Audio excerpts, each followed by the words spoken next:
A suspected case of animal cruelty has activists calling for tougher regulations covering pets left outside in harsh weather and stiffer penalties.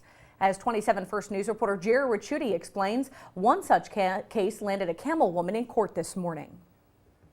Carrying signs with slogans like "Justice for Charlie," more than a dozen people gathered at Campbell City Hall this morning, protesting the death of a dog outside a home on Reed Avenue last week.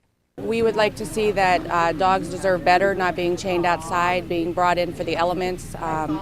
We think that more than a doghouse is needed. Activists nicknamed the animal Charlie. Police say the owner of the home had moved away but left the dog chained outside, where it eventually starved and froze to death. As the protesters were outside, that owner, 23-year-old Tamika Smith, appeared before Judge Pat Cunning. She is charged with animal cruelty under our city code. That's a misdemeanor of the second degree. Something that's punishable by up to 90 days in jail and a $750 fine. While Smith pled not guilty and was freed on a $1,500 bond, the protesters argue there should be tougher laws on the books.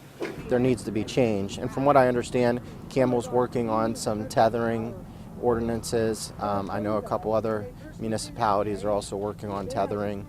We obtained a copy of that draft legislation, which would make it illegal to tether or chain companion animals, causing them injury or pain, or keep them from reaching shelter, food, or water, or creating an unsafe or unhealthy situation.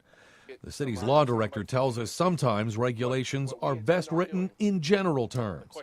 Having it in broad language does allow a little bit of discretion to prosecutors in taking on these type of cases. While City Council will still have to approve the language, the protesters suggest we may be seeing more of them in the future. Let people know that we're not going to go away, we're not going to tolerate this anymore. In Campbell, Gerry Riciutti, WKBN 27 First News.